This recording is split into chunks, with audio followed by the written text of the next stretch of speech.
Bueno, para mí es un enorme placer estar nuevamente aquí con ustedes.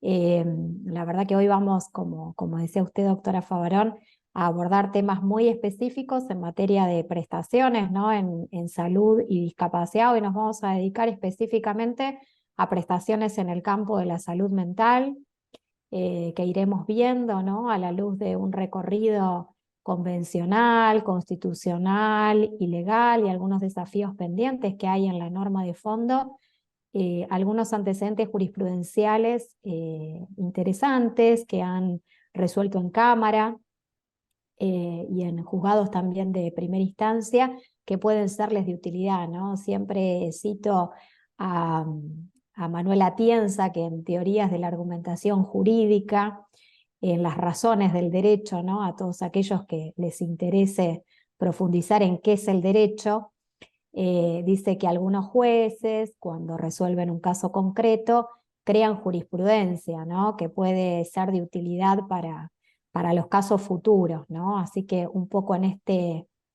este diálogo que vamos a hacer conjunto de la jurisprudencia que les voy a compartir a la luz de algunas prestaciones específicas en materia de discapacidad mental y adicciones en el encuentro del día de hoy, puede llegar a serles de utilidad y dejo abierta, ¿no? Mis medios de contacto de email como para si quieren acercarme también jurisprudencia, con todo gusto la voy a compartir, la voy a comentar y la voy a hacer circular, ¿no? En esto que venimos Y desarrollando. yo justamente el tema que me llamaba la atención de hoy y que digo que es sumamente útil es el tema de esto de adicciones y personas con discapacidad mental, porque en la práctica los casos se me han presentado en particular a mí, no en amparos específicamente, pero sí con internaciones, con el control de legalidad de las internaciones o algo de eso, se da por lo general mezclado o fusionado el tema de la adicción con la salud mental. Y justamente también esto de la creación de la jurisprudencia ha llevado y ha ido obligando a los gobiernos a que cumplan con las convenciones y que vayan creando las instituciones necesarias para poder alojar dignamente a estas personas cuando así lo necesiten, ¿no? Absolutamente, doctora. Justo cuando estaba planificando este encuentro, yo digo, ¿cómo ha avanzado y cómo avanza la jurisprudencia, ¿no? En un diálogo mancomunado entre los que litigamos, ya sea de parte amparista o de parte demandada, y los magistrados que tienen la noble tarea, ¿no? Y difícil tarea de juzgar. Y pensaba, ¿no? Y profundizaba y digo, ya van a ser varios años que Argentina ratificó, ¿no? La convención y a la luz de la misma, al principio comenzaron a emerger, ¿no? Antecedentes jurisprudenciales de internaciones y rehabilitaciones, luego con el devenir de los años se fueron incorporando otras figuras, ¿no? Que trayendo esto que está diciendo doctora, obligó de alguna manera a las obras sociales o prepagas a tener que crear, ¿no? Nuevas figuras. Hablo del caso del acompañante terapéutico, el asistente domiciliario, más para aquí, a la luz de la otra convención que también nos impacta cuando vemos personas con discapacidad y personas mayores, nos encontramos con nuevas residencias e instituciones u hogares que además tienen la situación de rehabilitar, entonces ahí hay otro condimento jurisprudencial que está acaeciendo y hace 1 o 2 años más o menos, a la luz de dos antecedentes jurisprudenciales, se empezó a instalar un poco la idea de en pos de la vida independiente, la creación de la figura, ¿no? Del acompañante personal o asistente personal, que emerge también del artículo 19 de la Convención. Así que bueno, hay desafíos pendientes, por supuesto, en la materia, en estos antecedentes que les voy a compartir. De hecho, en uno de ellos se insta al propio, en dos de ellos se insta, uno en la figura del acompañante terapéutico y otro en la figura del asistente o acompañante personal, se insta al propio magistrado, al Poder Legislativo, ¿no? Y al Poder Ejecutivo a que puedan proveer en pos de las medidas de acción positiva, ¿no? Un principio constitucional, convencional, si existen en esta materia, a que provea todo lo que esté a su alcance como para poder visibilizar cuantitativamente esa prestación, ¿no? Porque también ahí tenemos otro desafío latente, o sea, no se trata solo de derechos, sino también de una cuestión económica en el medio, y a veces a magistrados se les presenta casos difíciles, que un poco siguiendo a Dworkin, a que también le sugiero lectura en Los derechos en serio, dice que los casos difíciles tienen respuestas correctas, apelando al conjunto de normas o principios y directrices. Y a veces a los magistrados les sucede eso. En dos de los antecedentes que les voy a compartir, se planteaba justamente esa disyuntiva, que la convención generalizadamente trae nuevas prestaciones, pero cuando nos vamos al marco legislativo nos encontramos, y sobre todo en el nomenclador, que digamos impacta en este grupo vulnerable, con que hay desafíos pendientes en la materia de, aún al corriente, después de tantos años de haber ratificado ese instrumento internacional, de estar pendiente, ¿no?, la parametrización de esas nuevas figuras con la consecuencia de la cuestión económica. Entonces, valga la redundancia, qué caso difícil se le presenta a los magistrados, doctora, para ver cómo hacen para resolver ese caso difícil. Bueno, hay esperanza a la luz de la jurisprudencia, que un poco en este diálogo vamos a intercambiar, y que puede serles de utilidad, ¿no? Así que un poco lo vamos a profundizar en este encuentro. Bueno, Doc, entonces la voy a presentar para ya todos los que están conectados. Bienvenidos a todos.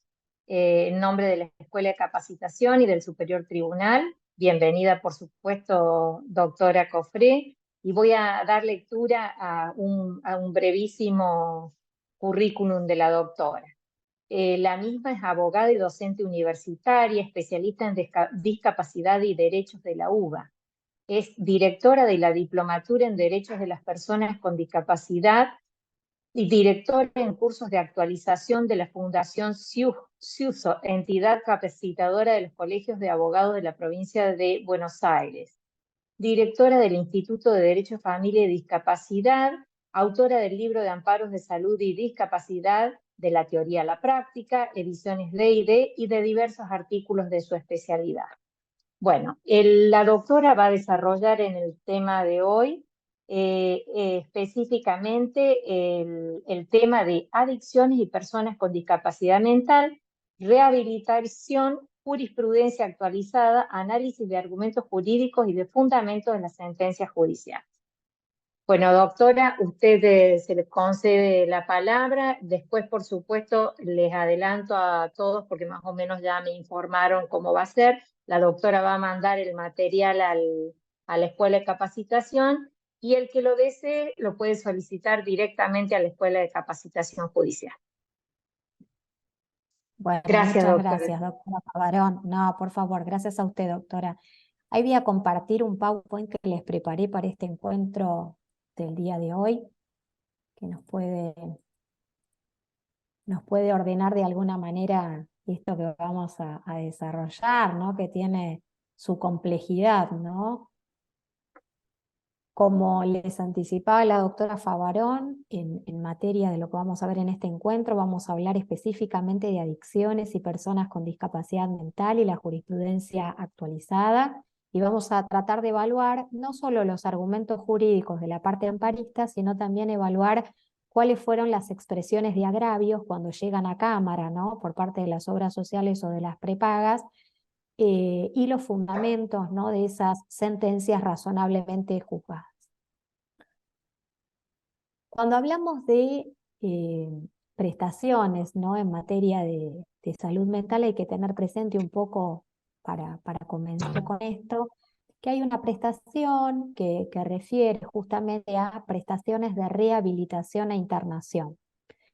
Estas prestaciones de rehabilitación e internación a veces se dan justamente ante el tema que nos convoca, que es amparos, pero en otras ocasiones, como traía la doctora Favarón, se puede dar ya sea en pos del control de legalidad de las internaciones, hablando específicamente de los casos de restricción a la capacidad de ejercicio, conforme nuestro Código Civil y Comercial de Nación. Si ustedes acuden a los artículos del 30 al 43 se van a encontrar justamente con esos procesos en donde específicamente atienden justamente a este grupo vulnerable, ¿no? De personas con discapacidad mental o personas con consumos de sustancias, ¿no? Con cuestiones de adicciones. Entonces, dentro de estos mismos procesos hay un artículo, que es el artículo 34, que refiere a las medidas cautelares que se pueden plantear dentro de esos procesos voluntarios, ¿no? Esto como para hacer eh, una interrelación, ¿no? No necesariamente una persona con discapacidad mental o adicción va a tener que tener un proceso de restricción, porque como la palabra lo indica a priori, es un proceso voluntario, pero bueno, puede pasar que esa persona tenga este tipo de procesos y se le designe, ¿no? Un sistema de apoyo, ¿no? Si quieren profundizar en esa idea, después les voy a compartir un par de papers que serían publicados en revistas académicas, donde justamente se desarrolla específicamente ese tipo de proceso, que justamente tiene ciertas particularidades, ¿no? La sentencia no reviste calidad de cosa juzgada, sino que se revisa trianualmente o a pedido del interesado, y justamente lo que pretende es tratar de brindar los apoyos o salvaguardias que esa persona, ¿no? necesita para poder, entre otras cuestiones, tener una vida, ¿no? Una salud y una calidad de vida acorde y acompañada para la toma de decisión, ¿no? Y hay algunos casos específicos donde la cuestión quizás es aún más severa, donde la persona no puede interactuar por ningún medio o formato adecuado, o el sistema de apoyo resulta insuficiente. Por lo tanto, en este caso específico se va a designar un curador, ¿no? Entonces, tengan presente, son procesos voluntarios, no necesariamente toda persona con discapacidad mental o adicciones va a tener que tener estos procesos, pero en algunos casos muy, muy específicos pueden llegar a encontrarse con esta cuestión. Por eso, los que litigan en el campo de amparos en salud y discapacidad tienen que tener presente que quizás justamente quien represente conjuntamente esa persona con discapacidad sea el apoyo o el curador. Por lo tanto, es muy importante la participación de ambos en el proceso, ¿no? En lo que concierne a las prestaciones, ¿no? Dentro del amparo, nos vamos a encontrar justamente con que esta prestación de rehabilitación e internación encuentra su parametrización en el nomenclador, ¿no? Cuando hablamos de la 24.901, ustedes saben que tienen un nomenclador de prestaciones básicas en discapacidad, y dentro de la misma norma nos trae la idea de no solo asistencia o atención psiquiátrica, sino también sistemas alternativos al grupo familiar, ¿no? Estos sistemas alternativos al grupo familiar van desde residencias, hogares, a institucionalización. Esta ley, de alguna manera, también tiene no solo la parametrización de las prestaciones, sino que tiene una vinculación con la convención que llega años más tarde, ¿no? La Convención sobre los Derechos de las Personas con Discapacidad, que se suma en el año 2008.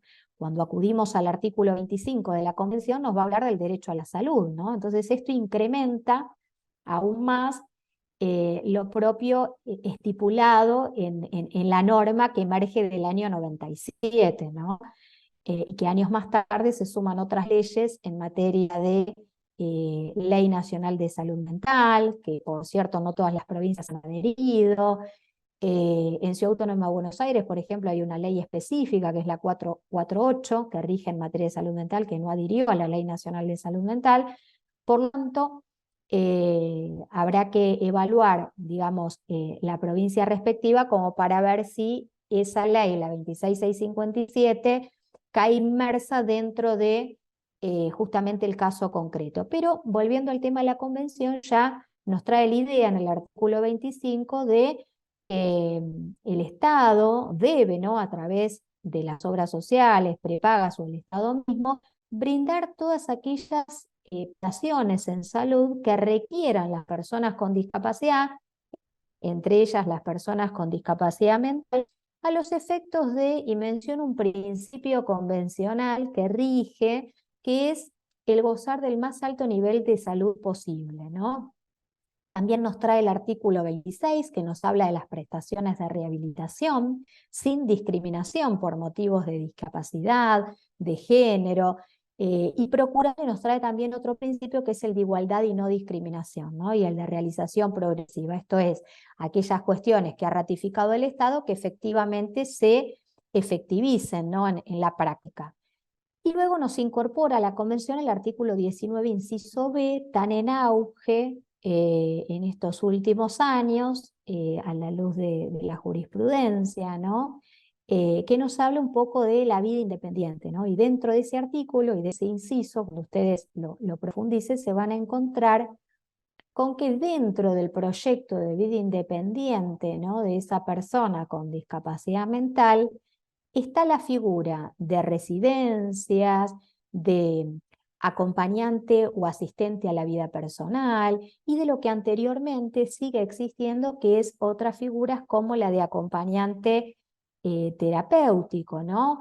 A eso se le suma también la figura de asistente o acompañante domiciliario y como ustedes saben, hace un par de años nuestro Estado ratificó y le dio jerarquía constitucional la Convención Interamericana para la Protección de los Derechos de las Personas Mayores. Entonces, hay un artículo bien interesante de investigación de la Organización Mundial de la Salud, después se los voy a compartir, que nos habla de directrices, ¿no? Que emerge o que suministran a todos los estados respecto a la prevención de las demencias, ¿no? O sea, no necesariamente hay que relacionar vejez o ancianidad o personas mayores o adultos mayores con demencias, esto a la luz de deterioros cognitivos, todos vamos a llegar a esa edad, no todo deterioro cognitivo va a implicar una demencia y en consecuencia va a implicar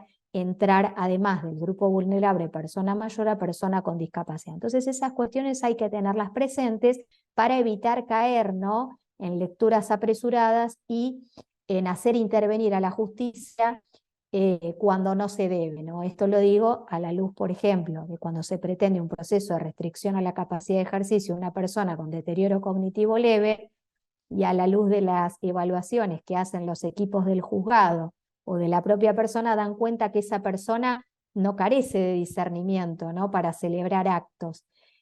Por lo tanto, no debería por qué restringirse la capacidad. Esto que yo les acerco ha llegado a la jurisprudencia y un poco esta mirada es la que debe imperar, ¿no? No todo caso va a ser para una restricción a la capacidad de ejercicio. Habrá casos que sí, de hecho tiene intervención la propia autoridad pública, ¿no? Es sanitaria y policial cuando la persona corra riesgo para sí o para terceros. Así que hay que evaluar cada caso concreto como para verificar si estaremos inmersos en un proceso de esas características para brindar los apoyos y salvaguardias que correspondan o estaremos inmersos en un caso de internación. Sea en uno o en otro caso, muy probablemente les toque tener que representar justamente esta prestación que vamos a desarrollar, ¿no? De rehabilitación e internación. La Cámara Federal de San Martín, la Sala Segunda, el 9 de noviembre del año 2021, los pongo un poco en autos del caso, una persona de 61 años de edad, con trastorno bipolar y consumo de sustancias psicoactivas, con certificado único de discapacidad, requería ante OSPOSE y Swiss Medical que le brinden justamente esta prestación que empezamos a desarrollar, ¿no? Prestaciones de rehabilitación e institucionalización, ¿no? Y como ya vimos, dentro de la 24.901 tenemos esta figura de sistemas alternativos, ¿no? Al grupo familiar y dentro de ellos vamos a encontrar casos de institucionalizaciones, por ejemplo, en residencias, en hogares. Bueno, en este caso se estaba haciendo dentro de los argumentos, ¿no? Que expresaban en los agravios la parte demandada. Bueno, de más está decir que la sentencia interlocutoria fue favorable, contra la sentencia interlocutoria y antes de que continúe la sustanciación del proceso, ¿no? Hasta la sentencia definitiva, Osposo y Swiss Medical apelan. En esta apelación interviene la Cámara Federal y la Cámara Federal nos deja de alguna manera en aquella sentencia, que me parece interesante compartir, porque hace una lectura y un análisis de esto que emerge del propio sentido, ¿no?, de sistemas alternativos al grupo familiar. Esto quiero decir, no quedarnos con la literalidad de la norma, sino entender los fundamentos de la norma y entender el caso concreto, ¿no?, como para evaluar si se va a poder hacer o no esa expresión de agravios. Bueno, lo cierto es que la Cámara planteó que si bien la recurrente se agravió por entender que el afiliado contaba con un grupo familiar continente, no puede soslayarse que la prescripción médica fue clara al indicar que requería la institucionalización. En este sentido, es dable destacar que se ha dicho que en casos análogos al presente, la Ley 24.901 contempla, entre otras prestaciones, sistemas alternativos al grupo familiar. Si bien es cierto, ¿no?, que la norma establece que para ello es requisito que la persona no cuente con grupo familiar propio o que éste no sea continente, en el caso de autos es posible estimar prima facie acreditado que la internación no resulta ser una elección del beneficiario o su familia, sino una consecuencia del avance propio de la enfermedad que padece. O sea, esto, fíjense, a veces la deficiente técnica legislativa, ¿no?, y el caso difícil que se le presenta al magistrado, porque por un lado tenemos en el acápite de la ley que dice sistemas alternativos al grupo familiar, y por otro lado dentro del propio artículo dice excepto en tal caso y tal caso. Pero ¿qué pasa aquí en este caso concreto? Que la persona tiene prescripto por el médico tratante la institucionalización, y entonces nos encontramos ante magistrados, ¿no?, que forman parte de la Cámara, de tener que resolver este caso concreto, este caso difícil, ¿no? Y le han encontrado una respuesta correcta a este caso, diciendo, si bien la norma plantea esto, no puede pasarse por alto esa circunstancia sobreviniente, ¿no?, que ya lo ha dicho la Corte en otros antecedentes jurisprudenciales, que no puede pasarse por alto la circunstancia sobreviniente de que la internación de esta persona no resulta ser una elección del propio beneficiario de su grupo familiar, sino más bien una consecuencia del propio estado que padece. En cuanto al agravio impetrado respecto a que su propio equipo interdisciplinario, ¿no?, recomendaba que fuera asistido en otra institución en vez de esa, aquí trae la Cámara algo que ya en otros antecedentes jurisprudenciales viene reiterando, ¿no?, que constituye jurisprudencia en el sentido de nadie mejor que los profesionales tratantes para prescribir lo que mejor se asemeje a ese paciente, ¿no?, respecto a detallar la patología, la enfermedad, la discapacidad que tiene esa persona y cuál sería, ¿no?, la necesidad respecto a la institucionalización en esa residencia a los efectos de continuar, ¿no?, ese tratamiento en donde se encuentra actualmente. Justamente esto que yo les mencionaba, hay una cantidad de fallos, tanto la Sala 2 como la Sala 1, y les puedo mencionar también de otros juzgados federales que están en distintas provincias, mismo en las de ustedes, en la provincia de La Rioja también así lo han entendido, que nadie mejor que quien trata al paciente para prescribir los estudios o prácticas correspondientes que le proporcione los mejores resultados. Entonces, esta es un poco la mirada respecto a ese segundo agravio. En consecuencia, entiende la Cámara que el amparista requiere de una asistencia que va más allá de simple cuidados, cuestión que surge de las constancias agregadas, por lo que la resistencia de la demandada a cubrir la indicación expresa del profesional tratante no se condice con el objeto de las normas mencionadas precedentemente.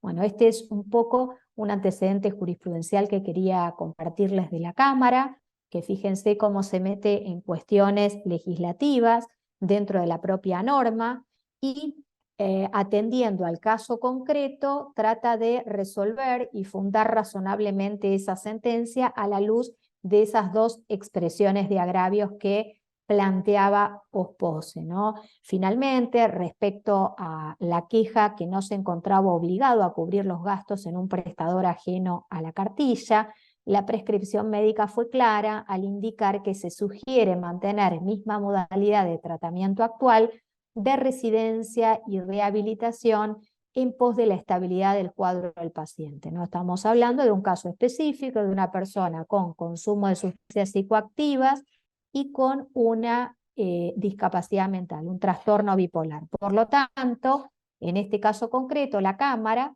consideró que lo que mejor se asemejaba a ese paciente, conforme lo indicaba el equipo médico tratante, era continuar en la residencia y rehabilitación donde estaba institucionalizado, y no le era lo mismo cualquier otra institución, porque podría generar una desestabilización del cuadro del paciente. Más aún, profundiza la Cámara, cuando la demandada no ofreció prestadores propios o contratados para la institucionalización del afiliado, ni acompañó un informe actualizado de los establecimientos que tuviere contratados, que contaren con vacantes y que podían ofrecer la prestación en la jurisdicción, ¿no?, en la que residía, con características similares. Por lo tanto, considera que debe confirmarse la sentencia de primera instancia, inclusive al valor que se había establecido, que, como ustedes pueden corroborar, pueden variar desde residencia desde internación, rehabilitación, a residencia u hogar. Eso habrá que ver cada caso concreto como para ver dónde se encuentra institucionalizado el paciente.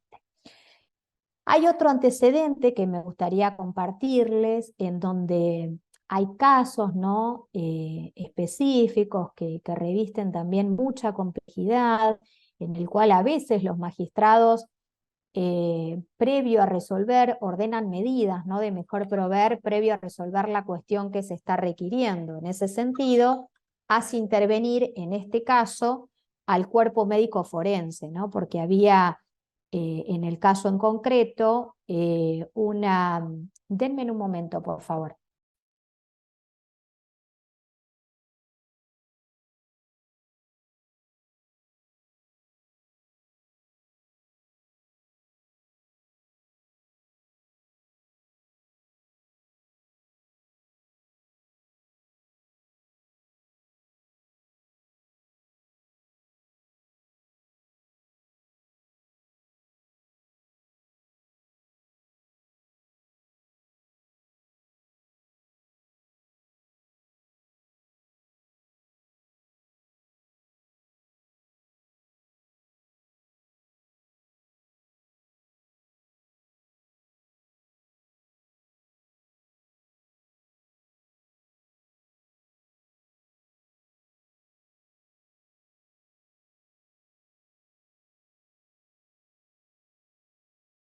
Ahí volví, disculpen, pero justo me estaban tocando la puerta y tenía que abrir.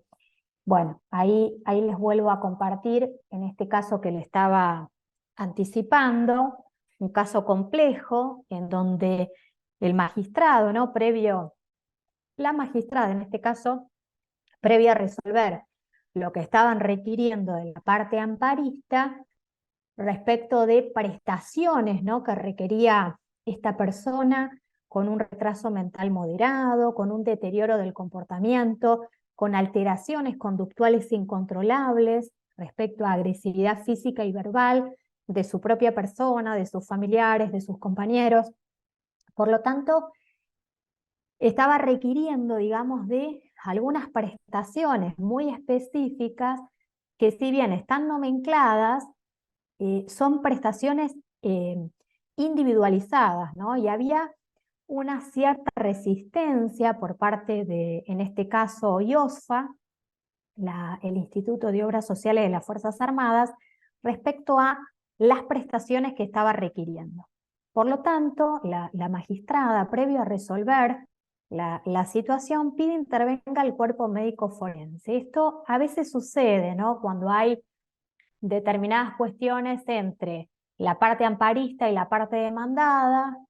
Los magistrados a veces piden la intervención del cuerpo médico forense, que en este caso les voy a compartir en aquel informe o dictamen, ¿no?, de octubre del año 2022, que planteó, primero se hizo un uso de los medios telemáticos, ¿no?, llevándose adelante la entrevista por Zoom. O sea, fíjense cómo a veces los medios telemáticos pueden sumar en estos casos concretos, que vuelvo a repetir, fíjense la situación tan específica respecto a una persona que planteaba una discapacidad y que esa discapacidad se había acrecentado a la luz de nuevas alteraciones conductuales que provocaban agresividad física respecto de su persona y respecto de sus compañeros. Entonces, esta situación a veces dificulta de alguna manera que se puedan llevar adelante, ¿no?, audiencias presenciales, de traslados y demás. Por lo tanto, el uso de los medios telemáticos, como en este caso, pudo sumar, ¿no?, por supuesto, ella con los apoyos que requería para poder en un espacio, ¿no?, de respeto, de dignidad y de libertad que puede expresar, ¿no?, y el médico, en este caso la psiquiatra que lo estaba evaluando del cuerpo médico forense, poder emitir este informe o este dictamen de octubre del 2022. Entonces, manifiesta, por un lado, que se presenta a la persona, que la afectiva, cognitiva, volitiva, se presentan descendidas con una afectación de las facultades mentales superiores que conlleva a un juicio insuficiente. La evolución del cuadro la hace necesitada al momento de esta evaluación de un apoyo y sostén de terceros, en virtud de que su capacidad de comprensión y valoración de circunstancias complejas y o abstractas se encuentran afectadas por su padecimiento. Por lo expuesto, el régimen aconsejado es el instituido actualmente con seguimiento y tratamiento psiquiátrico, psicoterapéutico e integración psicosocial.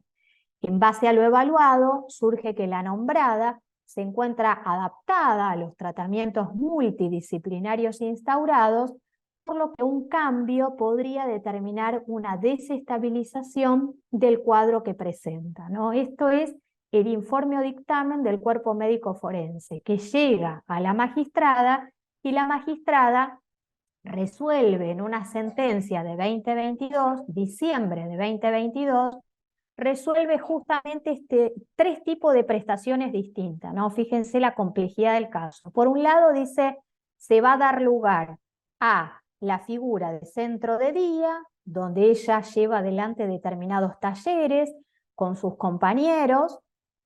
Por otro lado, terapias, ¿no?, individual y grupal, que es el apoyo que ella requiere. Y finalmente se da lugar a la institucionalización, internación en esta otra residencia, donde ella está efectivizando con todo un equipo psiquiátrico la rehabilitación que necesita. Todas estas cuestiones son, insisto, nomencladas en el propio nomenclador de prestaciones básicas, y a veces hay una cierta resistencia a brindar la cobertura total e integral de estas prestaciones. Bueno, en este caso concreto, a la luz, ¿no?, de haber intervenido el cuerpo médico forense y de dejar establecido el mismo criterio de lo que estaba prescribiendo el propio equipo médico tratante, imagínense la cantidad de fojas en la documental que se acompañó y en la pericial, para tener que dar lugar a esta cuestión, ¿no? Yo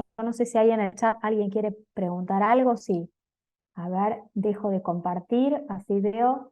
No, pensé que era una inquietud respecto a lo que estábamos abordando, pero no, es respecto al certificado y eso.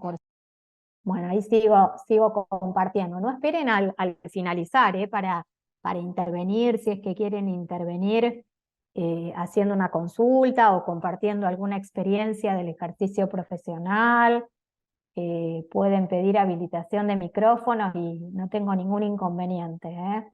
Si no, yo sigo. Bueno, otras de las... Sí, dale. No sé quién quería decir No, no, algo. no sé, que continúe, por favor, le decía. Bueno, doctora, ahí sigo. ahí les comparto. Otras de las cuestiones, ¿no? A la luz de esto un poco que les anticipaba, todos vamos a llegar a la vejez, ¿no? Y en ese estadio de la vida por el que todos vamos a llegar, hay algunas circunstancias, ¿no? Algunos deterioros cognitivos que pasan de ser deterioro cognitivo y pasan a ser demencias, ¿no? O a la luz de ACV isquémico que culmina en una demencia vascular o Alzheimer. Bueno, todas esas, digamos, demencias van a formar parte de este grupo vulnerable que estamos desarrollando y que van a requerir determinadas prestaciones, ¿no? Y esto va a hacerles formar parte justamente de estos dos grupos vulnerables, personas mayores y personas con discapacidad. En este caso, una persona de 93 años con un certificado único de discapacidad, con demencia, llega el caso a un juzgado de nación, en el cual, en este caso creo que, si no me equivoco, era el Hospital Italiano, una mutual del Hospital Italiano, que se negaba a brindarle la cobertura total e integral de la institución, que es de internación y rehabilitación del lugar donde se encontraba institucionalizada y se había adaptado favorablemente esta persona. Si ustedes se fijan en el nomenclador, van variando los montos. Una cosa es el monto de residencia, otro el monto de hogar y otro es el monto de internación y rehabilitación. Bueno, lo cierto es que en concreto, en la etapa previa, esa persona estaba tratando de requerir a la mutual de que le brinde la cobertura de la institución. Ahora ya 2023 todos somos un poco expertos de la pandemia a la luz de lo que en su momento era SARS-CoV-2, luego coronavirus y finalmente COVID-19, pero en ese entonces, en 2020, cuando la persona empezó a estar institucionalizada en ese lugar, no le era indistinto el lugar donde estaba a ser trasladado a otro lugar. Si nos remontamos a aquella época, en marzo 2020, cuando se emitió por el Poder Ejecutivo un decreto, ¿no?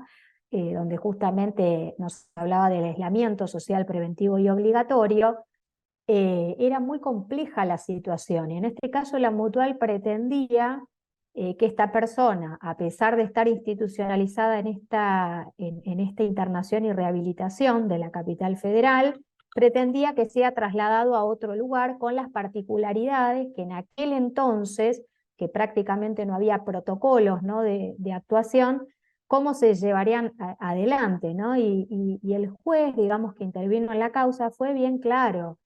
eh, la parte amparista requirió esta prestación, la requirió en reiteradas oportunidades de las cuales no hubo una respuesta por la afirmativa. Ya está institucionalizado las prescripciones del equipo médico tratante y del equipo interdisciplinario tratante que abordan a esa persona y que ofrecen determinadas prestaciones dentro de la institución, sugieren que continúe en ese lugar, por lo tanto van a tener que brindar la cobertura total e integral de esta prestación, ¿no? Después habrá que ver el monto en concreto como para ver bajo qué parametrización, digamos, establecen dentro de el nomenclador. Así como tenemos figuras de rehabilitación e internación, un poco como les anticipaba al inicio, también hay otras figuras. Ahora vamos a ir desarrollando, no me quiero ir de esto, que me pareció un antecedente interesante de la Cámara Nacional de Apelaciones en lo Civil y Comercial Federal de este año, donde nos trae un poco la idea de, no sé si ustedes recuerdan, pero las medicinas prepagas tienen solamente dos opciones habilitadas por ley para poder dar de baja al afiliado, ¿no? Distinto el caso del usuario o consumidor que ya les estuvo hablando de lleno el doctor Rossi ayer, que puede hacerlo en cualquier momento, no tiene por qué aplicársele ninguna penalidad, simplemente la única condición que tiene es que tiene que notificar dentro de los 30 días para darse de baja. Pero en el caso de las medicinas prepagas por ley, ellos tienen solamente dos opciones, ¿no? Habilitadas para poder dar de baja al afiliado. Una va a ser en el caso de que el afiliado adeude 3 cuotas consecutivas, previo aviso, ¿no? Dentro de los 10 días, puede darlo de baja. Y el otro caso muy específico es si el usuario o afiliado o consumidor falseare la declaración jurada. Guarda con esto, sobre todo en materia de salud mental, porque justamente el caso que les voy a compartir, que llega a eh, la Cámara Nacional de Apelaciones en lo Civil y Comercial Federal, un poco en un diálogo de las normas que imperan en la materia, y recoge este antecedente, da lugar a la situación que no había sido dada lugar en primera instancia, y nos deja en el propio antecedente, en los propios fundamentos, ¿no? Respecto, en este caso, que es contra el Hospital Británico, nos deja este fundamento. Plantea que la propia Ley 26657 establece que en ningún caso debe hacerse diagnóstico en el campo de la salud mental, ¿no? Eso por un lado.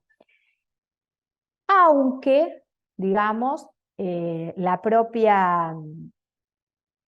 Por un lado esto, que no puede hacerse diagnóstico en el campo de la salud mental sobre la exclusiva, ¿no? Y lo resalté, sobre la base exclusiva de la mera existencia de antecedentes de tratamiento u hospitalización, ¿no? Y que hay artículos dentro de la propia norma que refieren a que la existencia de diagnóstico en el campo de la salud mental no autoriza bajo ningún caso a presumir riesgo de daño o incapacidad, lo que solo puede deducirse a partir de una evaluación interdisciplinaria de cada situación particular en un momento determinado. Esto un poco uniéndolo a lo que traía la doctora Favarón, que no necesariamente las internaciones van a derivar en un proceso de restricción a la capacidad de ejercicio. Habrá que ver cada caso concreto, es un proceso voluntario que puede someterse o no. Ahora bien, en este caso concreto, digamos, el Hospital Británico, a través del propio plan de salud, ¿no? Daba de baja a este afiliado, haciendo de alguna manera, recogiendo antecedente de hospitalización o tratamiento psiquiátrico que tiene esta persona, haciendo justamente tratar de hacer valer que a la luz de esos antecedentes, esta persona habría falseado la declaración jurada. Entonces, un poco lo que nos trae la Cámara en este antecedente de febrero de este año es que el hecho de que el actor haya reconocido, ¿no?, a la médica tratante de que sufre un trastorno de la regulación afectiva recurrente y de larga data, que lo habría llevado a una internación en el año 2017, no puede ser tenido en consideración a los fines, ¿no?, de desafiliar a una persona y dejarla respecto a las prestaciones de salud que esta persona requería, ¿no? De hecho, en el propio fundamento advierte que la existencia de un antecedente de internación psiquiátrica no determina por sí solo el diagnóstico en el campo de la salud mental, ¿no? O sea, tener presente también esto. Asimismo, tanto del informe emitido por la médica psiquiátrica que indicó la internación, ¿no?, del afiliado, como lo manifestado por los profesionales a cargo de ella, reflejan la multiplicidad de factores que pueden determinar la variabilidad del estado de salud mental, ¿no? Fíjense qué complejidad. Quizás la persona tuvo un determinado diagnóstico en un periodo de tiempo, con una rehabilitación o con un tratamiento terapéutico adecuado, pudo sortear y continuar con una vida, o quizás se pudo acomplejizar. Por lo tanto, esta multiplicidad, ¿no?, de factores se pueden dar, a priori no deberían, digamos, habilitar a la prepaga u obra social a desafiliar sobre pretexto de que habría falseado la declaración jurada. Las constancias, ¿no?, que obran en autos advierten que la persona recién habría obtenido el diagnóstico certero, ¿no?, de padecer determinada situación, como es la depresión mayor, y ahí fíjense que conforme el DSM, ¿no?, que parametriza de alguna manera las discapacidades mentales, que cuando llegan al certificado único de discapacidad, esa junta evaluadora va a parametrizar y va a indicar qué número dentro de la nomenclatura corresponde. eh, advierten que fue en el marco de su segunda internación, no de la primera internación. Entonces ya aquí tenemos una situación múltiple, tiene un primer cuadro diagnóstico antes de afiliarse, la afiliación, y posterior un segundo cuadro, pero el diagnóstico por el cual estaría requiriendo determinadas prestaciones acaece recién luego de haber ingresado. Por lo tanto, esto ha de tenerse presente a los efectos de justamente advertir que esto acaece un año después de haber suscrito esa declaración jurada. Entonces, aquí lo que advierte de alguna manera a los magistrados es que no puede, en principio, ser considerado un estado inmodificable, ¿no? Y por otro lado, que esto acaece un año después. Por lo tanto, aquí parecería, ¿no?, un poco tardía justamente esta petición de desafiliación, ¿no?, un año después de haber eh, diagnosticado o acaecido el diagnóstico por el cual hoy requiere prestaciones, ¿no? Justamente advierte también que otra situación que adquiere relevancia es justamente la ley 27.130, que nos habla justamente a la confidencialidad, ¿no?, de la información. Por lo tanto, el marco de la asistencia y tratamiento del paciente que ha intentado suicidarse, ha tomado contacto o conocimiento del mismo, están obligadas a la confidencialidad de la información, ¿no?, en el caso en concreto. De acuerdo con estas últimas premisas, por ello tampoco resulta pertinente considerar dolosa la omisión del actor de denunciar la primera internación en el año 2017 a raíz de un intento de suicidio, en tanto tal proceder se encuentra amparada en los mecanismos legales de protección de la dignidad de las personas que han atravesado dicha situación. Por último, y acá con lo que arranqué al inicio, ¿no?, cuando hablaba de cuidado con este artículo de la ley 26.682, que están empezando a hacer uso de las medicinas prepagas, diciendo que dan de bajas por haber falseado declaración jurada. Evalúen cada caso concreto y vean si están inmersos o no de esa situación, porque se pueden encontrar con justamente, como en este caso y otros que les puedo mencionar, que son variados, pues no solo hoy justo nos toca abocarnos a este tema de adicciones y de discapacidad mental, pero si vamos también a otros temas en materia de salud, hay también antecedentes de la Cámara respecto a personas que son diagnosticadas de alguna cuestión cancerígena y la prepaga pretende darlos de baja. Está también acaeciendo lamentablemente antecedentes de niñitos con epilepsia y las prepagas pretenden darlos de baja. Entonces, empezar a entender que justamente hay multiplicidad de factores que quizás hace que la persona no esté falseando una declaración jurada, sino que en ese momento quizás no tiene un diagnóstico específico, ¿no? Y que luego, a la luz de evaluaciones, estudios complementarios, y todo un equipo enorme, médico, interdisciplinario, dan justamente con el diagnóstico. Y eso no tiene por qué significar que habría un falseamiento de declaración jurada, sino más bien que quizás el diagnóstico acaece muchos meses después. Entonces lo que va a requerir esa persona es justamente que le brinden, ¿no?, estas prestaciones que bueno, luego van a requerir en pos de su tratamiento. ¿No? Un poco la Cámara lo que plantea es esto, dice: la consecuencia prevista por el artículo 9 de la 26.682,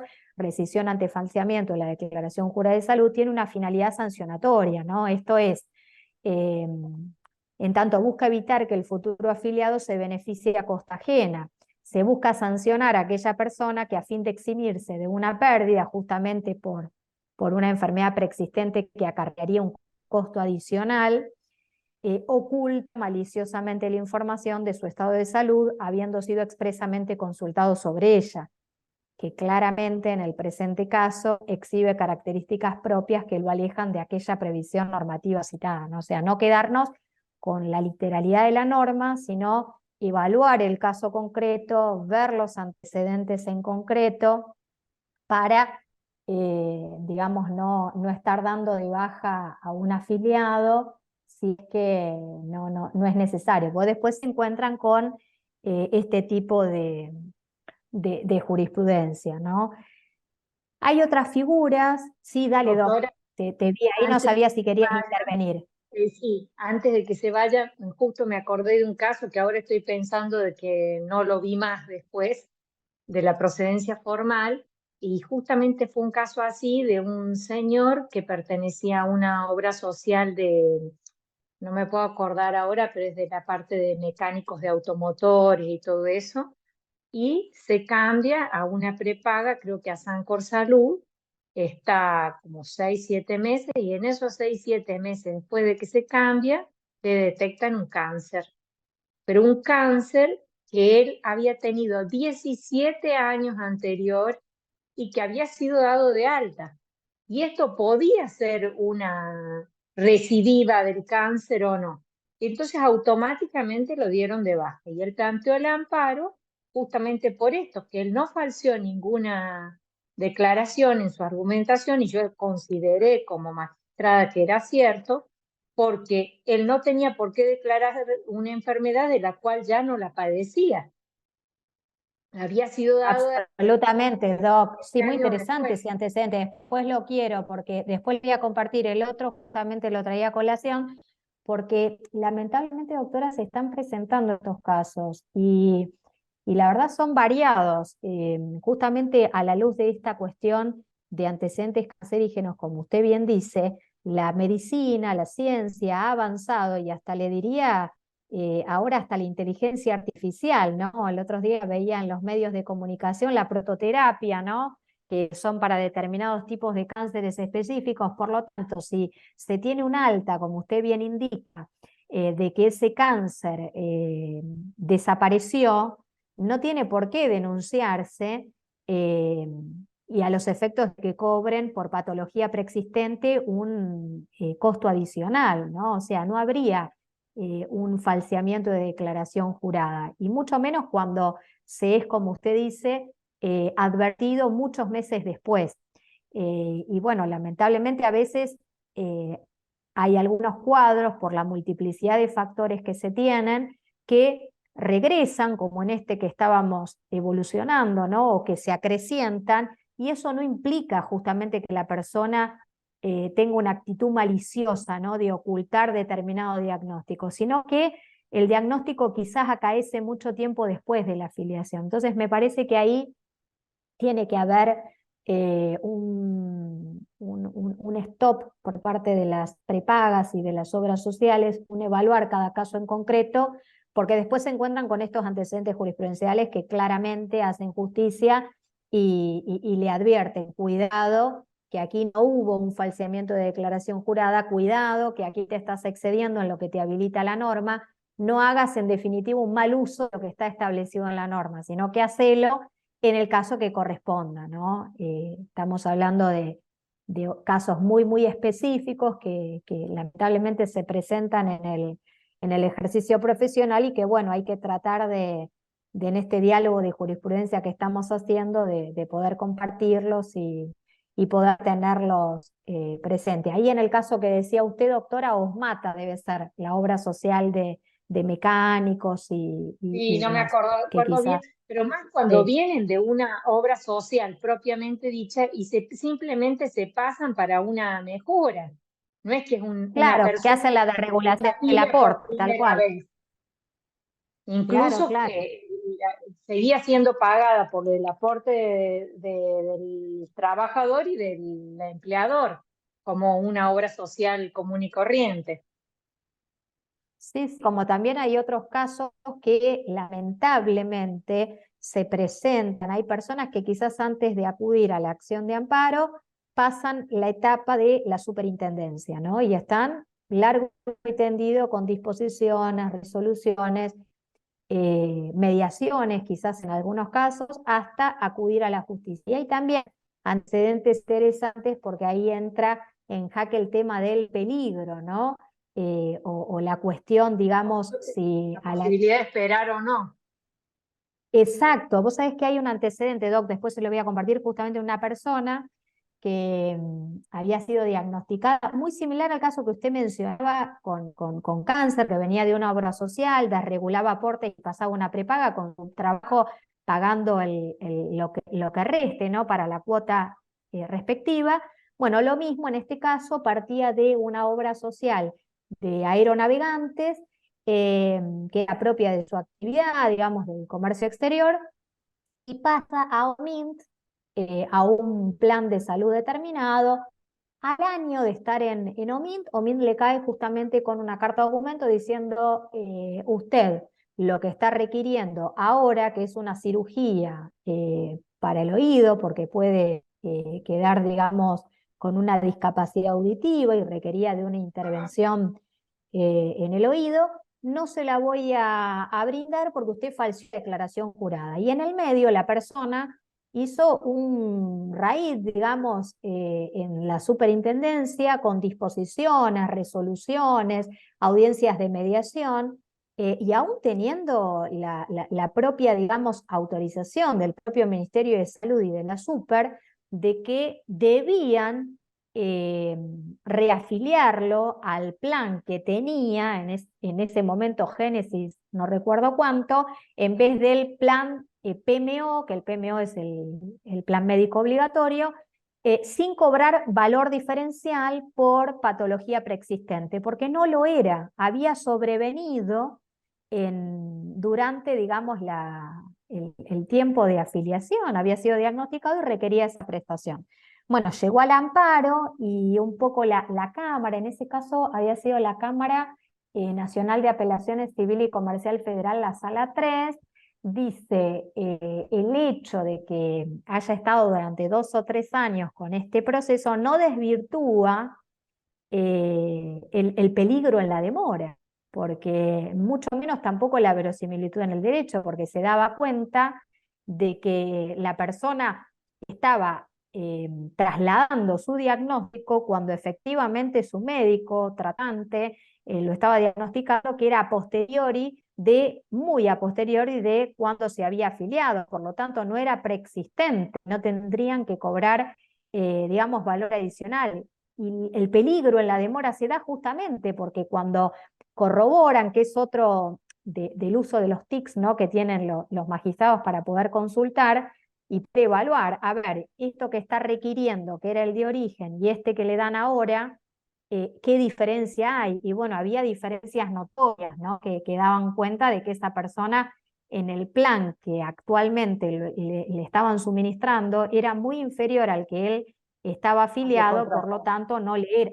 Exacto, entonces eso no desvirtúa, digamos, el peligro, o sea, de ahí encontraron justamente el fundamento razonable, la sentencia, para advertir este tema que vuelvo a repetir, en 2, 3 años previos a llegar al amparo, ¿no? Donde se ve una actitud proactiva de la parte, de hecho se denota en la propia sentencia de Cámara, que dice, hubo una actitud proactiva, en ningún momento el amparista dejó de requerir el cumplimiento de esa disposición, resoluciones más, avanzó hasta mediaciones y siempre tuvo la misma respuesta por parte de la prepaga, ¿no? Lo cual hace como último ratio la acción judicial de amparo, ¿no? Como tutela judicial efectiva. Así que me parecía interesante, antes de continuar con el resto de prestaciones, que nos detengamos en estas cuestiones, ¿no? De, en principio, evaluar este tipo de prestaciones de internación y rehabilitación,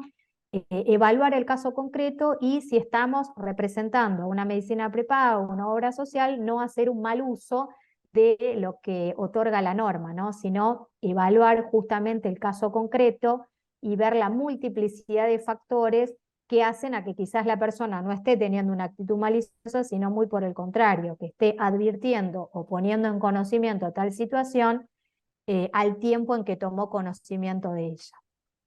Ahora vamos a profundizar un poco con otras prestaciones que también se pueden dar en el campo de lo que estamos abordando, que es ni más ni menos la figura del asistente domiciliario, ¿no? Hubo un antecedente, digamos, 2 antecedentes que se mencionaron por un lado en la Cámara, o sea, la Cámara Nacional de Apelaciones Civil y Comercial Federal, la Sala 3, ya desde el año 2017 y más para aquí, el 6 de diciembre del año pasado, un juzgado civil y comercial federal de Nación, en un caso concreto de una persona con certificado único de discapacidad, 90 años, con dependencia de sillas de ruedas, problemas relacionados con la necesidad de supervisión y cuidado continuo, y síndrome de Hacking-Adams, requería, en este caso ante Medicus, de la figura de asistente domiciliario, ¿no?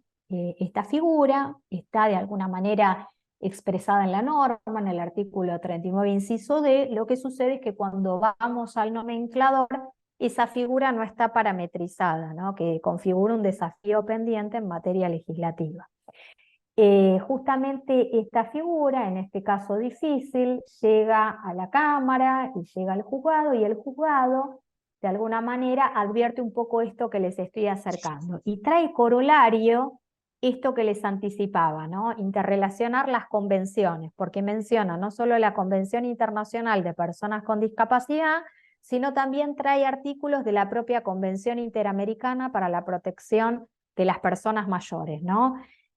Trae también la ley 24.901, que modificó la 22.431 del año 81, que establece, ¿no? y deja de manifiesto que las obras sociales tendrán a su cargo con carácter obligatorio la cobertura total de las prestaciones básicas que necesiten las personas con discapacidad afiliadas a las mismas, ya sea mediante servicios propios o contratados, y estableciendo que en todos los casos la cobertura integral de rehabilitación se deberá brindar con los recursos humanos, metodologías y técnicas que fuera menester, y por el tiempo y las etapas que cada caso requiera, ¿no? Esto un poco volviendo a lo que ya trae la Cámara y lo que ya ha dicho la Corte en innumerables antecedentes: nadie mejor que quien trate al paciente para poder prescribir, un poco parafraseando esta parte final de el tiempo y las etapas que cada paciente requiera, ¿no?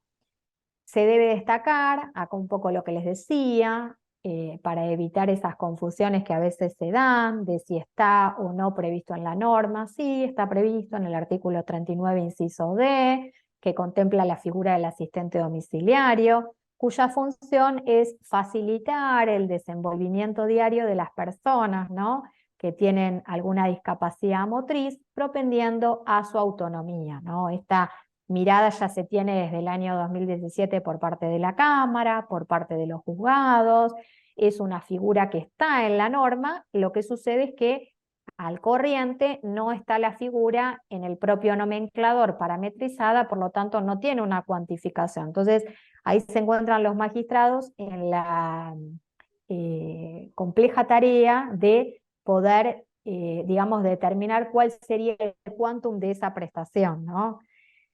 Cabe aclarar que estas disposiciones deben ser cumplidas por las empresas de medicinas prepaga, en virtud de lo establecido en el artículo 7 de la 26.682, una ley que vino varios tiempo después de la 24.901, ¿no? Bueno, la 24.901 del año 97 y la 26.682 del año 2011. No es ocioso destacar que ante la avanzada edad del accionante, 92 años, resulta de aplicación las previsiones de la Convención Interamericana sobre la protección de los derechos humanos de las personas mayores, cita las propias leyes que le dan hasta jerarquía constitucional en nuestro Estado, y empieza a citar una serie de artículos de esa propia convención, ¿no? Un poco advirtiendo y fundando razonablemente las sentencias. Dice, esta propia convención nos trae el artículo 7, que nos habla del derecho a la independencia y a la autonomía, que reconocen los Estados partes el derecho de la persona mayor a desarrollar una vida autónoma e independiente. Entonces, qué mejor empezar a utilizar este tipo de prestaciones en aquellas personas con discapacidad motriz y personas digamos, edad avanzada que lo requieran, ¿no? En este caso, recuerden que además de la discapacidad motriz, la persona requería, por tener también síndrome de Hacking-Adams, dependencias, problemas, y requería supervisión continua. Entonces hay una multiplicidad, ¿no?, de factores que hacen a que esta persona requiera justamente esta prestación, ¿no?, de asistente domiciliario. En especial, este artículo de esa convención advierte que los estados deberán asegurar que la persona mayor tenga acceso progresivamente, y ahí volvemos con el principio de realización progresiva que hace años que está en el Pacto Internacional de Derechos Económicos, Sociales y Culturales, ratificado también por Argentina, a una variedad de servicios de asistencia domiciliaria, residencial y otros servicios de apoyo a la comunidad, incluida la asistencia personal que sea necesaria para facilitar su existencia y su inclusión en la comunidad y para evitar su aislamiento o separación de esto. Fíjense y deténganse en esto. O sea, no solo contamos con la 24.901, sino que contamos también con tratados internacionales que nos empiezan a traer estas nuevas prestaciones que, como decía la doctora Favarón, deben las obras sociales, las prepagas y el Estado mismo estar a la altura de las circunstancias y empezar a crear este tipo de prestaciones, porque fíjense que aquí en el propio artículo 7 nos habla, así como emerge de la Convención Internacional sobre los Derechos de las Personas con Discapacidad en el 19, inciso B, de asistente personal, también lo refiere en el universo de personas mayores. También como figura en la otra convención, las residencias, aquí también figura. Y aquí también trae la idea del asistente domiciliario, ¿no? Que justamente es el antecedente jurisprudencial que les estoy compartiendo. No es ocioso destacar que justamente en este caso advierte también el artículo 12, en el cual establece el derecho de las personas mayores que recibe servicios de cuidados a largo plazo. Esto es, tiene derecho a un sistema integral de cuidados que provea la protección y protección de la salud, cobertura de servicios sociales, seguridad alimentaria y nutricional, agua, vestuario y vivienda, promoviendo que una persona mayor pueda decidir permanecer en su hogar y mantener su independencia o autonomía. Entonces, cuando hablamos de vida independiente en una persona mayor y con discapacidad, nos tiene que venir justamente corolario esta prestación, ¿no? De asistente domiciliario. Hay cuidados muy intensivos que quizás requiere una persona y que en pos de, digamos, facilitar o promover esta autonomía e independencia sea necesaria esa figura. Como también hay otros casos quizás que no se trate de solamente buena voluntad o el cuidado de determinadas personas en la figura de asistente domiciliario, sino que quizás requieran de una institucionalización, ¿no? Por eso es acertado el propio artículo 7 cuando advierte, bueno, asistente domiciliario, residencias, hogares o la figura de asistente personal. Esto lo digo porque a veces en el debate que se está empezando a dar en vida independiente, a veces se trata de instalar a rajatabla de que la vida independiente es solo el asistente personal. Y en mi opinión, digo, es una de las prestaciones que tienen que empezar a surgir, ¿no? Y que bienvenido sea el debate en materia legislativa para que haya una parametrización de esa prestación, pero hay casos quizás que quizás la alternativa terapéutica más adecuada en ese momento sea otra, o quizás la propia persona quiera estar en una residencia y no en su hogar. Por lo tanto, hay que evaluar cada caso concreto para no entrar inmersos en que sea una única prestación, sino que haya distintos tipos de prestaciones que habiliten, ¿no? a lo que esa persona requiera, ¿no? A través de su equipo interdisciplinario, médico tratante, y bueno, a lo largo del tiempo quizás pueda ser factible, ¿no? No sé qué piensa usted, doctora Favarón, respecto a esto, si le pasa lo mismo cuando se da o se trata de instalar este tema, y yo digo, no pasemos por alto el reconocimiento, ¿no? de otras prestaciones, porque hay casos muy, muy específicos que quizás no sean hoy para un asistente personal o un asistente domiciliario y quizás requieran de una residencia, ¿no? No achicar el debate a una única prestación, sino abrirlo a distintas prestaciones viendo el caso concreto.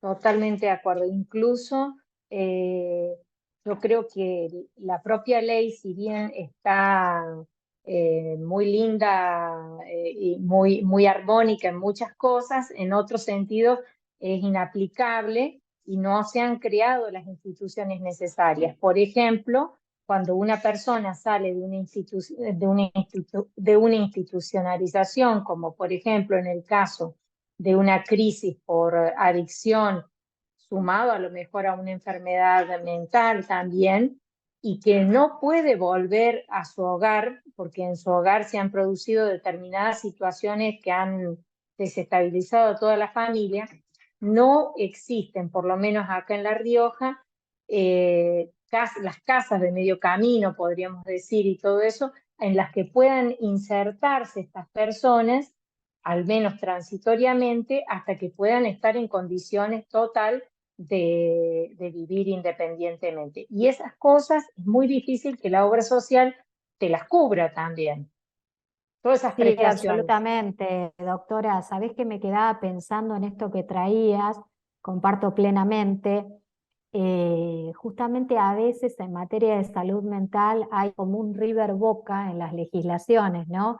A la luz de la 26657 y a la luz de la se adhirió o no. Y en Capital Federal, por ejemplo, hay una ley del año 2000, muy interesante la ley de salud mental de la Ciudad Autónoma de Buenos Aires, que habla justamente de esta prestación que usted traía, las casas de medio camino. Y digo, una ley del año 2000 que ya te lo contemplaba, sin lugar a dudas, un trabajo armónico entre la disciplina de la medicina, la psiquiatría, la psicología, la parte jurídica, y después no sé qué fue lo que pasó en el medio, que nos hemos perdido, y la ley 26657 tiene algunos artículos que son interesantes, pero se pierde y no desarrolla lo que quizás requieren justamente las personas con adicciones o con discapacidades mentales que requieren quizás una institucionalización un tiempo, pero después quizás no carecen de redes familiares, no carecen de inserción laboral, no carecen de redes sociales. ¿Y qué pasa con esas personas? Entonces, me parece que tiene que haber una modificación de algunas leyes específicas que rigen en la materia para poder empezar a trabajar justamente esto que quiere o pretende traer la convención, sin pretender instalar una única prestación, sino, vuelvo a repetir, el asistente personal podrá en algunos casos ser de utilidad, pero en otros casos quizás la figura de asistente domiciliario, en otros casos el acompañante terapéutico y en otros casos quizás la institucionalización. Entonces, me parece que es o reviste mucha importancia que ese nomenclador de esa ley del año 97 se acreciente, ¿no? Y bueno, un poco los magistrados, cuando eso no sucede, ¿no? Como en uno de los antecedentes que ahora vamos a ver, dice, bueno, no es óbice en la figura del acompañante terapéutico y del acompañante personal, que dice, no es óbice que la norma aún no lo haya reglamentado, porque también está reconocida la figura, como en el caso del asistente domiciliario, se puede, atendiendo los derechos constitucionales en juego, eh, y la vulneración que estaría sucediendo del derecho a la salud, rehabilitación y vida, a poder asemejar, ¿no? De acuerdo a la finalidad y a la naturaleza, alguna prestación de las que están en el propio nomenclador, ¿no? Entonces, de alguna manera, esa falta, ¿no? De normativización expresa se puede, recogiendo algunas prestaciones, asemejarlas, ¿no? En general, ahí justo en el chat, eh, muchas provincias carecen de dispositivos lamentablemente, tal cual, coincido Carolina, un poco como hablábamos con la doctora Favarón, de que es un desafío pendiente en materia de salud mental, de adicciones, de discapacidad mental, que hay una gran deuda pendiente con todo ese grupo Nosotros, vulnerable. perdón, doctora, hace muy poquito hemos tenido un caso, mejor dicho, lo tengo aún, de una persona que justamente estaba en condiciones de ser dada de alta luego de la crisis, de la internación, que yo hice el control de legalidad, y en una de sus salidas, eh, porque no es un lugar cerrado, o sea, no pueden impedírselo, salió y tuvo un nuevo consumo y tuvo una situación de agresión hacia ella sexual. Entonces esta persona pasa a su vez a ser víctima de violencia.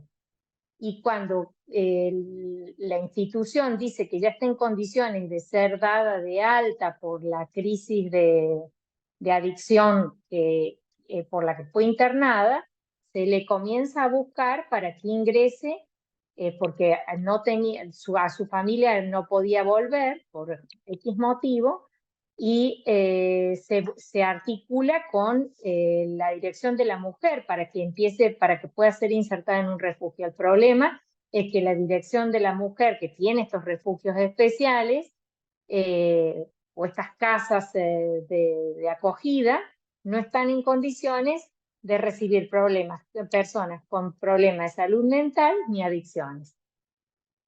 Entonces vemos cómo en el entramado van surgiendo nuevas situaciones que hasta que no se presentan son imposibles de imaginar. Sí, absolutamente, doctora, absolutamente. Y lamentablemente, digamos, en mi opinión, terminan expulsando al vacío a una doble o triple vulnerabilidad, ¿no? Entonces, un poco el repensar, ¿no? Estas prestaciones, el empezar a modificar algunas leyes existentes, ¿no? Digo, a veces se pretende nuevas leyes. Cuando entramos a profundizar en la cantidad de normas que tenemos, nos encontramos con que quizás lo que sería pertinente es una modificación de algunas leyes existentes y un cumplimiento, ¿no?, efectivo de las que tenemos vigentes, ¿no? Porque como venimos desarrollando, la figura de asistente domiciliario está contemplada, falta la reglamentación, pero eso no es obstáculo para que proceda esa prestación, y nos encontramos en el ejercicio profesional con obras sociales o prepagas que dentro de su cartilla no tienen la figura de asistente domiciliario o pretenden, cuando la persona quizás requiere de determinada cantidad de asistentes domiciliarios, achicarle como si eso dependiera de la persona o del grupo familiar, sino que, como vimos y como van sosteniendo los magistrados, es algo producto de la propia discapacidad que tiene. Me parece que hay que trabajar en distintas prestaciones, ¿no? Que no solo le sucede a La Rioja, en la provincia de Buenos Aires le puedo decir, doctora, que sucede lo mismo, en la ciudad autónoma sucede lo mismo, son contadas las casas de medio camino que hay, le diría, a nivel, mira, ahí dice Carolina, coincido, no hay, digamos, hay muchas normas, eh, lo que falta es un efectivo cumplimiento de la misma, desde ya, Carolina, y vuelvo a repetir, quizás de nuevas instituciones, y me parece que ahí nos debemos el debate pendiente. Por eso un poco digo, a veces parece el River Boca entre las normas, ¿no?, en materia de salud mental, eh, sobre todo cuando hablan de la desmanicomialización, y esto que usted trae, doctora, que es la práctica misma, se encuentra con que, bueno, ok, no hay instituciones monovalentes. Ahora, la institución pública tampoco puede recibir porque no estaría acompañada para poder tratar, eh, digamos, situaciones de alta complejidad. ¿Y qué hacemos? Entonces ahí viene lo que digo, terminamos, de alguna manera, termina el propio sistema expulsando a una doble o triple vulnerabilidad de esa persona, digo, que realmente quizás necesita, para no correr riesgo de vida, de la propia institucionalización, que sin lugar a dudas, quizás a lo largo del tiempo y con tratamiento y rehabilitación, quizás pueda luego contar con los apoyos y pueda pasar de una institucionalización, de una internación, a quizás vivir en una vivienda, ¿no?, con acompañante terapéutico o asistente domiciliario o asistente personal, pero eso no se da de un día para el otro. O sea, es un trabajo que tiene que especialmente darse, y tienen que prestar especial atención los estados, porque suscriben estos tratados internacionales y después en la práctica, a la luz, ¿no?, de las medidas de acción positiva, nos encontramos justamente con esta disyuntiva. Bueno, ¿y cuál fue la medida de acción positiva que se hizo para este grupo vulnerable específico? Y nos encontramos con estas falencias dentro del sistema. Ahí justo alguien en el chat también mencionaba el caso de PAMI. No les traje hoy, pero si quieren con gusto les puedo compartir antecedentes jurisprudenciales de Cámara contra PAMI, que tiene diversos argumentos. Uno de ellos, que no habría adherido a la 23660, que no le sería aplicable las disposiciones de la 24.901, que si tiene grupo familiar no tiene por qué estar requiriendo la residencia. Y digo, a ver, hay cuadros específicos. si el médico y el equipo médico tratante sugiere la institucionalización de esa persona, no es por una cuestión de que lo requiere o no, lo requiere específicamente porque esa persona, como trae la doctora Favarón, corre riesgo para sí o para tercero, y estamos hablando de que se puede lesionar, como el caso que les mencionaba hoy al inicio de IOFA, y que el magistrado tenía y citó al cuerpo médico forense y el cuerpo médico forense confirmó lo que el propio médico tratante venía diciendo: cuidado que la situación es compleja, aquí ya no solo se requiere de talleres en un centro de día, no solo se requiere de psicólogo individual o grupal, sino que se requiere también de un equipo psiquiátrico que pueda colaborar frente a estas actitudes disruptivas de conducta que generan agresividad a su propia persona o a terceros, que pueden culminar con la muerte, ¿no? Cuando hablo de estas cuestiones, digamos, quienes advierten o se alinean en esa cuestión bueno, la vida independiente, sí, la vida independiente, perfecto, pero hay que evaluar cada caso concreto para ver si se está o no ante esa posibilidad.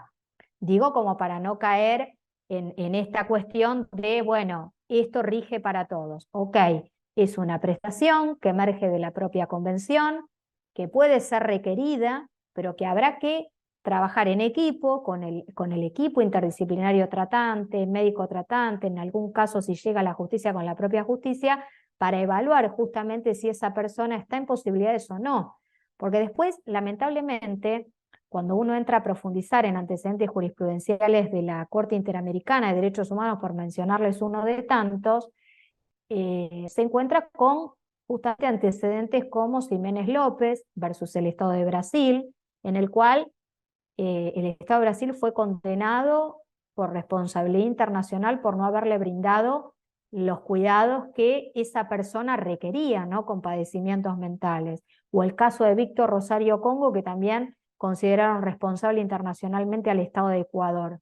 O el caso de Poblete Vilches versus el Estado de Chile, que había una insuficiencia respiratoria severa, que acudió a un nosocomio público, en el nosocomio público con historia clínica que advertía que esa persona requería de prioridad en la atención, que tenía que ser brindada en forma oportuna y eficaz porque corría riesgo de vida, y no se la brindaron y falleció. Entonces digo, hay que evaluar cada caso concreto como para ver si estamos o no inmersos en determinada prestación, que puede ir por la multiplicidad de factores que se dan en este tipo de discapacidades específicas, pueden ir cambiando.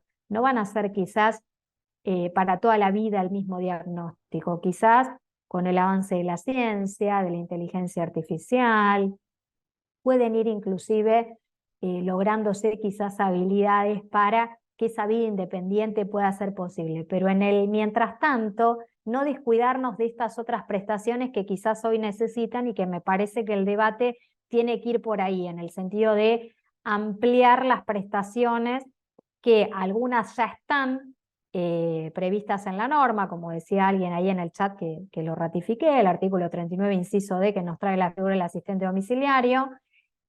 Aunque no esté reglamentada, los magistrados pueden acudir a otras prestaciones. En general se suele tomar hogar permanente categoría A, en algunos antecedentes jurisprudenciales, que de alguna manera, en mi opinión, hace a que la propia actividad profesional del asistente domiciliario o del acompañante terapéutico no caiga en la precarización laboral, porque hay algunos magistrados que acuden a la figura de prestaciones de apoyo, y si ustedes ven, los valores son distintos. Entonces también ahí hay un debate pendiente y latente respecto de, bueno, quienes están en el Congreso empiecen justamente a que no caigan en dejar de que estén en tratamiento parlamentario, y empezar a tratar esas prestaciones que, sobre todo con este grupo vulnerable, están en una deuda pendiente, ¿no? Como para poder profundizar en lo que ahora vamos a ir viendo, que es la figura del eh,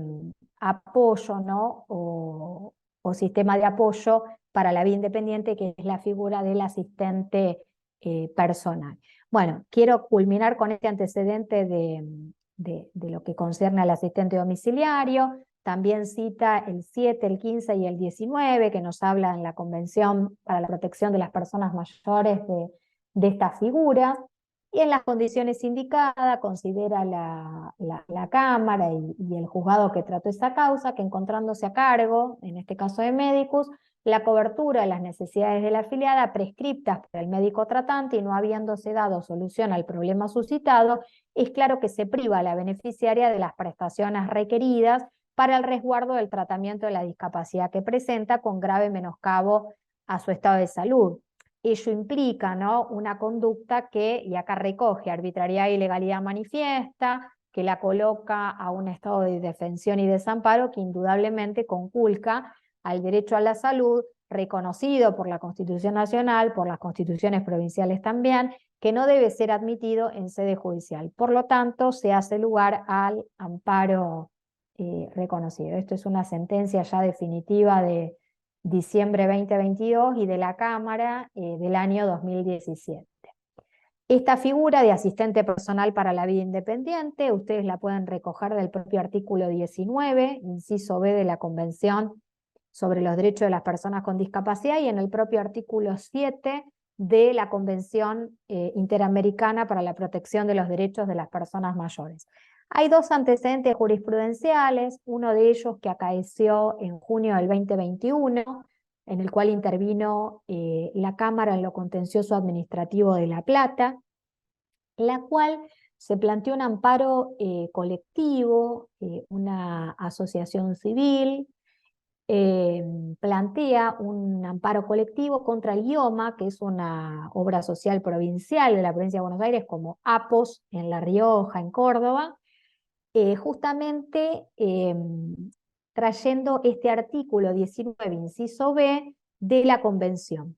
Esto es, el IOMA a las personas con discapacidad, luego de amparo judicial, la reconocía la figura de asistente domiciliario, acompañante terapéutico y de residencia o institucionalización, pero no le reconocía la figura de asistente personal. Un poco los argumentos que se vertieron en la causa fueron artículo 19, inciso B de la Convención, que justamente habla, entre varias prestaciones, esta figura de asistente personal, de la cual no estaría ni nomenclada ni figura en la propia 24.901. Empero, debo decir que la propia 24.901 nos habla de que las prestaciones, ya sean básicas, complementarias o específicas, no son taxativas, sino simplemente enunciativas. Entonces podríamos, en un diálogo de fuentes, poder incorporar dentro de la propia legislación esta figura. Por eso digo,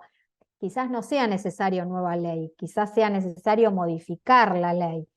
En lo concreto, esta figura la trae de la propia convención, se convocan a amicus curiae, ¿no?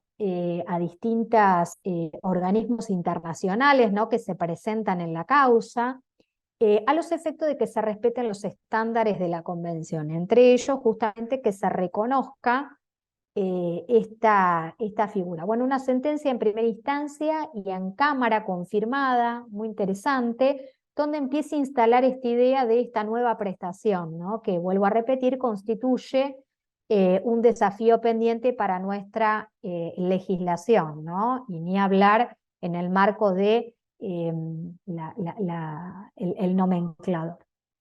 Hay proyectos legislativos, mismo en este propio antecedente jurisprudencial que después les voy a compartir, en la propia magistrada insta al Poder Legislativo a que vuelva a traer en estado parlamentario un proyecto de ley que se había presentado para poder, digamos, tratar la figura del asistente personal en una nueva ley que había perdido estado parlamentario, e insta desde la propia justicia a que, bueno, el Poder Legislativo vuelva a colocar en estado parlamentario esa situación. Lo cierto es que al corriente, digamos, esto no solo ha perdido estado parlamentario, sino que sigue siendo un desafío pendiente y una deuda pendiente en la legislación argentina. Empero, jurisprudencialmente están empezando a acaecer estos antecedentes.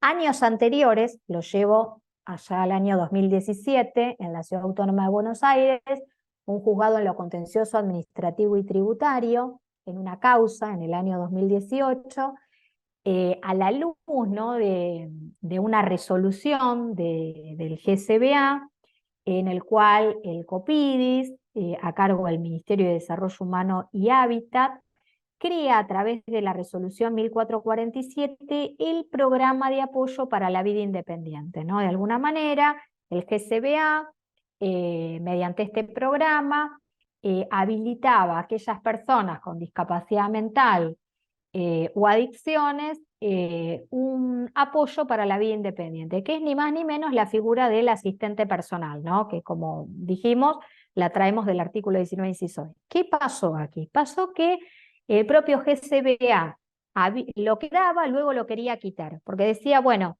ya se cumplimentó la cantidad de tiempo por el cual se otorgaba por medio de esta resolución, de aquí en adelante te quedas sin asistente personal. Imagínense la situación de esa persona que carecía de redes familiares, de redes sociales, que no estaba incluida tampoco laboralmente, una situación muy crítica, ¿no?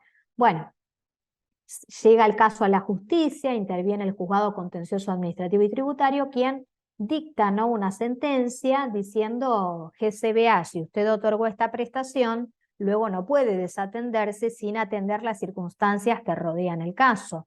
Por lo tanto, revierta esa resolución y otórguela por un tiempo aún mayor, a los efectos de poder justamente pregonar lo que esta persona hoy requiere, ¿no? Así que fíjense, no solo estamos hablando de las propias sentencias que pueden, a través de una situación específica, brindar la tutela judicial efectiva respecto a una prestación que se estaría denegando, sino también estarían también respecto a resoluciones de índoles ejecutivas, si se quiere, porque estas resoluciones emanan de propios órganos pertenecientes al municipio de la Ciudad Autónoma de Buenos Aires, y bueno, atacarían justamente también este tipo de resoluciones, o sea, no se va solamente contra prestaciones específicas, sino también contra resoluciones que puedan arbitraria e ilegítimamente menoscabar derechos constitucionalmente o convencionalmente reconocidos, como en este caso es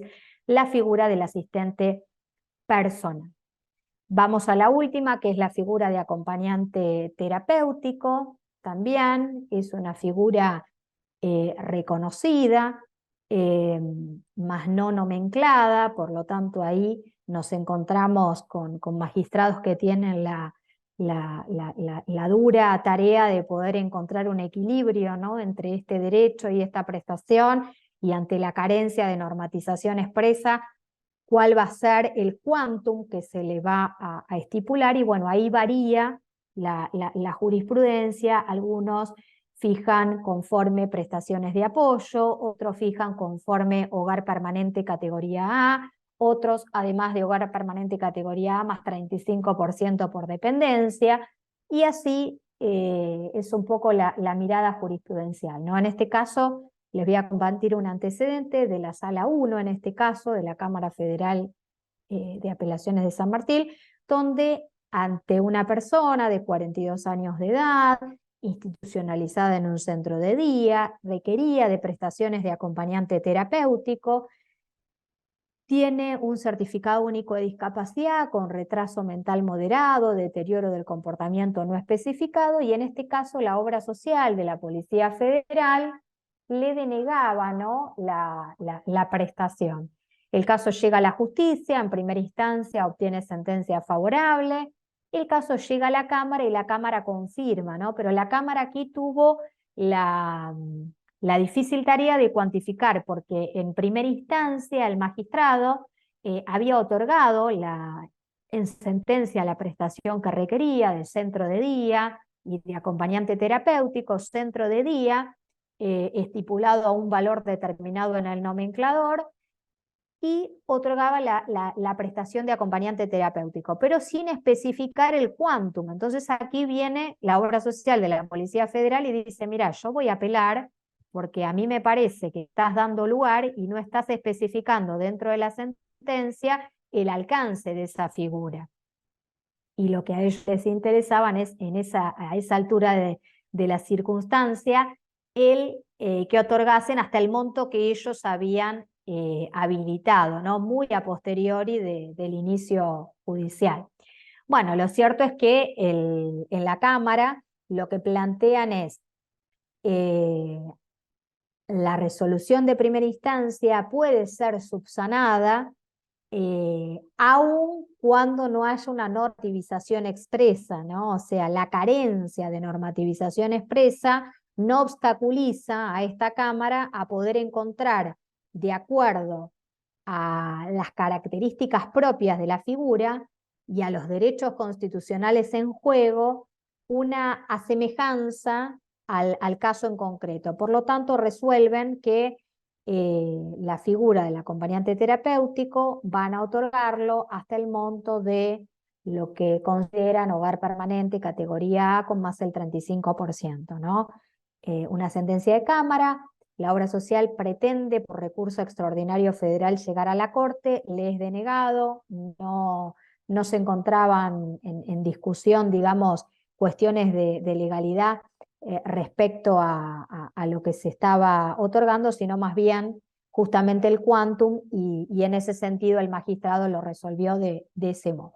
Para finalizar, me gustaría traerles una novedad que se dio en noviembre del año pasado, que es la creación del Registro Nacional de Amparos en Salud. Esta creación del Registro Nacional de Amparos en Salud emerge de una resolución que es la 1781/2022 de la Superintendencia de Servicios de Salud, por la cual crea este registro, insta a las provincias, a todos los magistrados que intervengan de todas las jurisdicciones en juicios de amparos de salud, ¿no? Incluyendo también entre ellos prestaciones de salud y de discapacidad, porque advierten que a la luz de los aportes que se hacen de la doctrina, más la estadística que emerge de la propia Cámara Nacional de Apelaciones en lo Civil y Comercial Federal, se ha elevado 7 veces el monto de los juicios que llegan por amparos de salud, ¿no? O sea, empiezan a advertir ellos como poder de policía que tienen y deben ejercer el contralor sobre las obras sociales y las prepagas, dicen, advertimos esto. Un poco la crítica constructiva que hice en un artículo que salió publicado es, no se queden solo con la Cámara Nacional de Apelaciones en lo Civil y Comercial Federal, que recoge los antecedentes jurisprudenciales de los juzgados federales, sino que acudan a cada una de las cámaras provinciales o juzgados provinciales, porque cada provincia en materia de salud y en materia de amparo tiene sus leyes específicas. O sea, además de tener la 16986, después tienen sus propias leyes de amparos específicas en la materia. Entonces, si no se está recogiendo en la estadística las propias sentencias, ya sean interlocutorias o definitivas de esas provincias, se están perdiendo de conocer la realidad actual que viven las personas, ¿no? Que tienen que acudir justamente a la acción de amparo en salud o salud y discapacidad por esa vulneración de derechos. Entonces, un poco la crítica constructiva va por ese lado. Esta resolución lo que insta es a los magistrados, por el artículo 5, a que en esas sentencias, ya sean interlocutorias o definitivas, ya sean por un modo normal o anormal de culminar el proceso, que en la propia sentencia que vuelquen, que se intima a la obra social o medicina prepaga, a que informe o dé cumplimiento del artículo 4 de la 1781/2022. ¿Qué es esto? Bueno, por el artículo 4 de esta resolución insta y obliga a las obras sociales y medicinas prepaga a que a través de una aplicación específica que cuentan ya desde noviembre del año pasado, informen dentro de los 30 días si pesa en su contra alguna sentencia, ya sea interlocutoria, definitiva o cómo ha culminado el proceso, no sea por un modo normal o por un modo anormal. Entonces, esto está empezando a acaecer en sentencias judiciales, de hecho en algunas que les voy a compartir ya de hecho lo van a ver, que no solo está la sentencia definitiva, sino que también ya figura del propio magistrado esta propia intimación al artículo 4 de la 1781/2022, que de alguna manera no solo suma la estadística, sino que también todo aquel que no lo hiciese en ese contralor que tiene que hacer la superintendencia, colaborada por los magistrados, puede aplicar sanciones, ¿no? Y ahí viene otra crítica constructiva. Digo, la resolución es un pequeño avance, pero avance al fin, en reconocer esta realidad, ¿no? Y en pretender dar a luz de que, bueno, informen en estas aplicaciones las sentencias que pesan en su contra, sino que también advierte sanciones. No especifica qué tipo de sanciones, sino que remite a las sanciones previstas en la 23.660, 23.661 y 26.682. Si quieren profundizar, en el artículo que después les voy a compartir van a ver un detalle de la cantidad de sanciones que se pueden aplicar a esas obras sociales o medicinas prepaga a la luz, ¿no?, del incumplimiento a estas prestaciones. Bueno, ya estamos casi en hora, no sé si quieren hacer algún intercambio más. Se abre a preguntas, ¿quién quiere intervenir? Doctora Favarón está muteada, no sé si está, ahí la veo hablando. Ay, sí. No, por mi parte no tengo más preguntas, pero no sé si a ver acá dice, doctor, un ejemplo de esto último tiene, o sea, de De las la sanciones. resolución. Sí, bueno, a ver, los magistrados tienen la posibilidad de aplicar sanciones dentro del proceso. Recuerden que lo van a hacer a pedido de parte interesada, ¿no? Hay casos en concretos, me ha pasado hasta llegar a Cámara. Ustedes mencionaban con PAMI, yo tengo dispuesto en uno de los procesos sanciones combinatorias por cada día de incumplimiento en la prestación, en la sentencia, de un monto alto, 10.000 pesos diarios de incumplimiento, y previa presentación de liquidación tengo hasta dispuesta una ejecución en la propia cuenta de PAMI. Así que tienen esas sanciones a disposición, pídanlas, los magistrados suelen dar, después variará quizás el monto, ¿no?, que suelen fijar, pero es un llamado justamente de atención, una sanción propiamente a la prepaga o a la obra social para que cumpla con esa manda judicial. Sí, por supuesto, lo puedo compartir, Gabriela. A veces, les cuento algo que está empezando lamentablemente a pasar en la práctica judicial.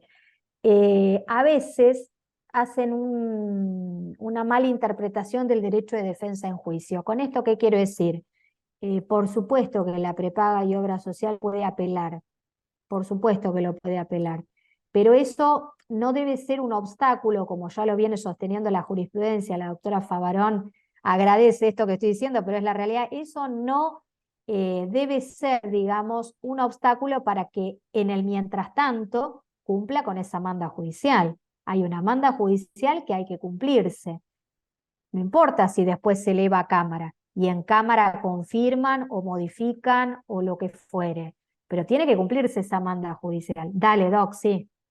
Doctora, en nuestro procedimiento, en nuestro código de procedimiento, las medidas cautelares, como nosotros no tenemos el efecto devolutivo y suspensivo, en nuestras medidas, cuando hay una medida cautelar, los recursos no suspenden los efectos. Entonces pueden recurrirlo por todas las medidas, por todos los medios que quieran, pero como está dictada la procedencia formal y en consecuencia la medida cautelar, si se abre la procedencia formal, si esto está en este marco, tienen que cumplir sí o sí, ahí se le pueden ir aplicando todas las conminaciones monetarias, yo lo he hecho, aunque sean lo suficientemente altas y lo sientan, porque si no, no resultan. En cambio, cuando uno les pone una multa con un valor importante, ahí cumplen prácticamente inmediatamente. Absolutamente, Doc. Ese era el caso concreto que estaba diciendo. En la provincia de Buenos Aires y en Nación también pasa esto de no hay con efecto devolutivo suspensivo, pero hay que decirlo, las prepagas y obras sociales pretenden que en ese recurso de apelación se entre en jaque exacto, y eso no tiene que pasar. Entonces, cuidado, ahí atentis los que están litigando, de empezar a pedir todo bien con tu derecho de defensa en juicio en querer apelar, ya vamos a contestar esa apelación en el breve tiempo que tenemos, pero cumplí y denuncio incumplimiento y solicito sanciones combinatorias, astraintes, por cada día de incumplimiento en la medida. Y ahí los jueces suelen, como bien dice la doctora Favarón, aplicar justamente este tipo de medidas, ¿no? Más allá de, bueno, luego eventualmente dar o no lugar a esa apelación. Pero ténganlo presente, esto lamentablemente está empezando a acaecer, le diría ya hace 3 años, que lamentablemente se está presentando, en el cual uno notifica esa sentencia interlocutoria y se encuentra en el medio con tener que estar denunciando incumplimiento y pidiendo aplicación de sanciones combinatorias o astraintes, pero son elementos procesales que ustedes tienen a disposición y bueno, pídanlos porque en definitiva es un poco como trae la doctora Favarón, ¿no? De que esa manda judicial se cumpla. Después habrá que ver si se confirma o no, pero lo cierto es que tiene que cumplirse, ¿no? Así que bueno, no sé si alguien más quiere añadir algo, si no ya estaríamos. Andrea, vos estás con la mano levantada, ¿querés decir algo? Andrea Santillán. Bueno, no. Quizás, Bueno, como dice usted, doctora, era un accidente. Bueno, nos vemos el día de mañana. Mañana, no, por favor, Carolina, un placer. Dale, si querés comentarlo, no importa, comentalo por el chat que lo leemos. Siempre es bienvenido lo que quieran. Yo un poco lo que les quería, es amplio, dice, bueno, cuando quiera, Carolina. Mañana vamos a continuar, nos vamos a abocar a un tema de salud específico que es fertilización asistida, técnicas de reproducción, y vamos a ver algunos antecedentes interesantes que puede también serles de utilidad, ¿no? Así que están recontra invitados y bienvenidos al tercer encuentro que es el día de mañana. Para mí nuevamente ha sido un enorme placer haber compartido estas 2 horas con ustedes, que la doctora Favarón un lujazo. Así que bueno, los leo, los espero y nos vemos mañana.